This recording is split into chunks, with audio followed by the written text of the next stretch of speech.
haven't talked to anyone in so long. We will rise up to the top. They will never bring us down. We won't fade into the night. Allah help us.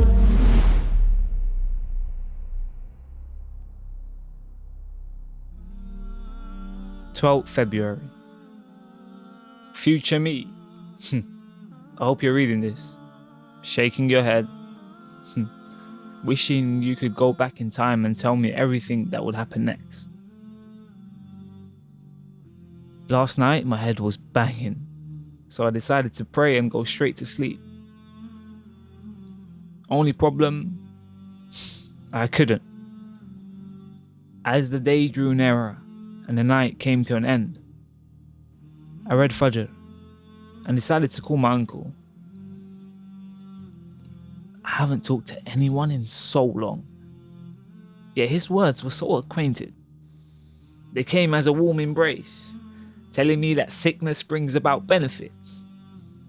As our call concluded, cold swept through the air, and once again, I was hit by reality. How could this be? That such illness can be granted as a favor? Like, surely suffering is a punishment. Or is this something to remind me of all my wrongdoings? Is everything I'm going through now like years in the making? Was all this happening right now cemented a long time ago? Did I bring all of this on myself?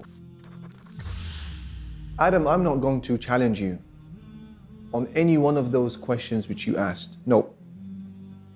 Instead, I'm going to congratulate you, because the sum total of those questions are taking you to a very good place. You know what that place is called? Accountability. Rather than crying over spilled milk, as most of us do during circumstances of loss, you're doing something else. You're asking yourself the question, what do I need to do to clean up the mess? Adam, bro, this trial of yours has caused you to realize something so precious.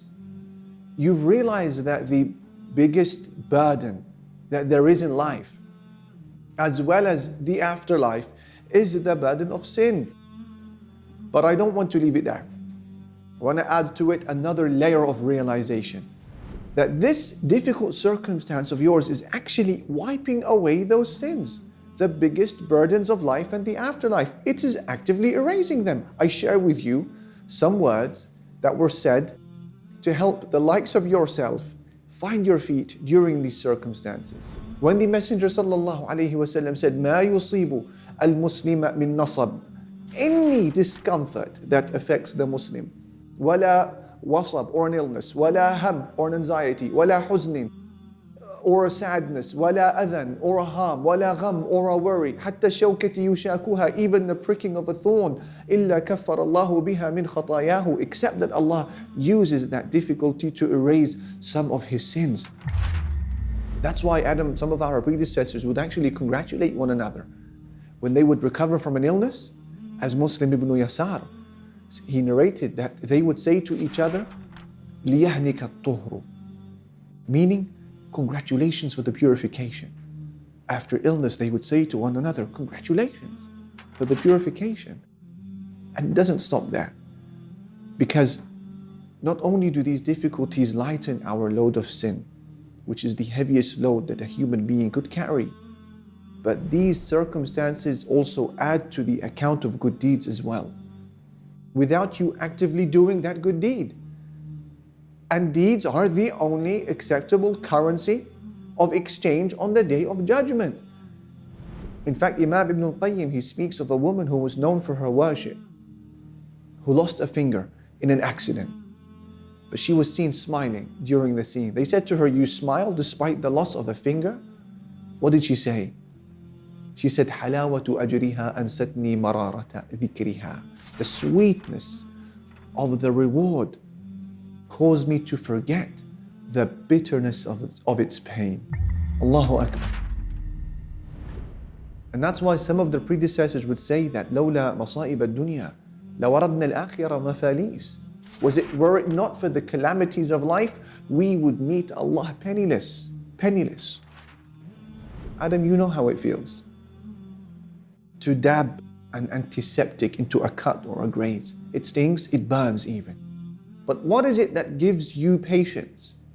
Because you say, after all, it's a purifier. It's going to stop an infection, right?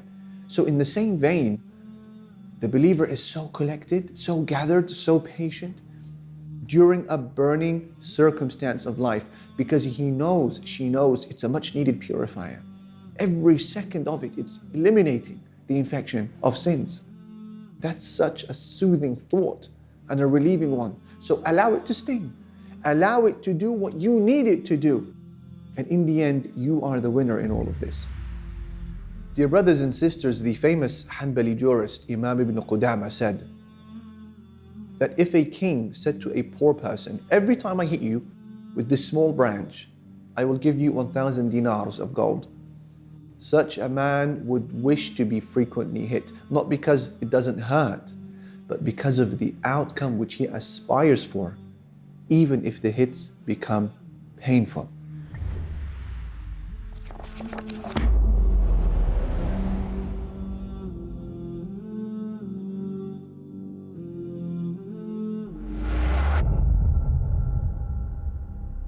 When I realized how much my article had impacted Adam and how many are suffering just like him, it inspired us to start this series and help many more like Adam.